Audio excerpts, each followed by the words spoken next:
Брзи прашања за брзи одговори, а прва гостинка која што ќе застане пред нашата камера ќе биде кандидатката за центар, односно независната кандидатка за центар Билјана Ивановска. Најпрво ви благодарам што сте тука. Добар ден. 5 работи што најмногу ве нервираат во центар. Урбан хаос, нехигиена, отпад, немање зеленило, немање простор за велосипед, немање живот. Прво нешто што би го промениле кога би станале градоначалничка. Е направила општината транспарентно и отворена за граѓаните во секоја смисла. Што во центар е символ на неурбаност?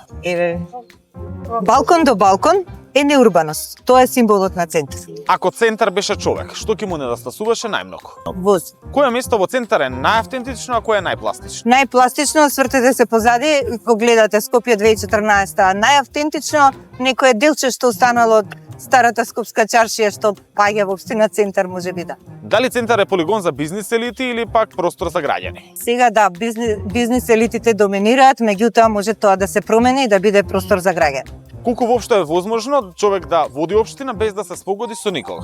Да, кога чесен човек ќе се раководи од закони, тогаш нема со кого да се спогодува што е спротивно на тоа. Што најмногу ви пречи во начинот на кој што политиката ја освојува општина центар? Корупцијата. Кога најмногу боли?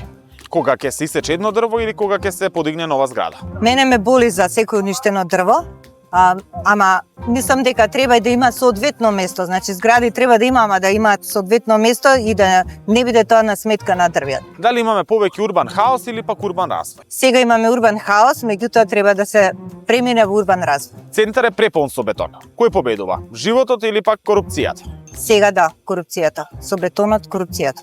Кој е најголем мит за центар кој што сакате да го струшите? Парцела да е. Слоганот за центар. Кога последен пат сте се скарале, ама за принцип? Јавно, со Артан Груби. Кој ви ја кажува вистината, кога никој не се осмелува? Вистински пријател. Што ви направиле поинаку доколку го вратите времето 5 години наназад? Пак е пазев да не се разболам од корона. Центар денес или центар пред 20 на години? До тогаш имаше душа, сега некако душата извадена. Најголема грешка? Не знам, мислам дека се случува онака како што треба, па дури и грешките се потребни.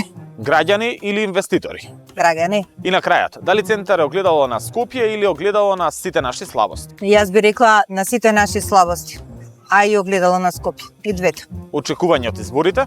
Очекувам да победам. Ви благодарам многу. Мола. И овдека нема да застанеме. Ќе продолжиме со други вакви изданија. Бидете со каналот на skopje1.mk.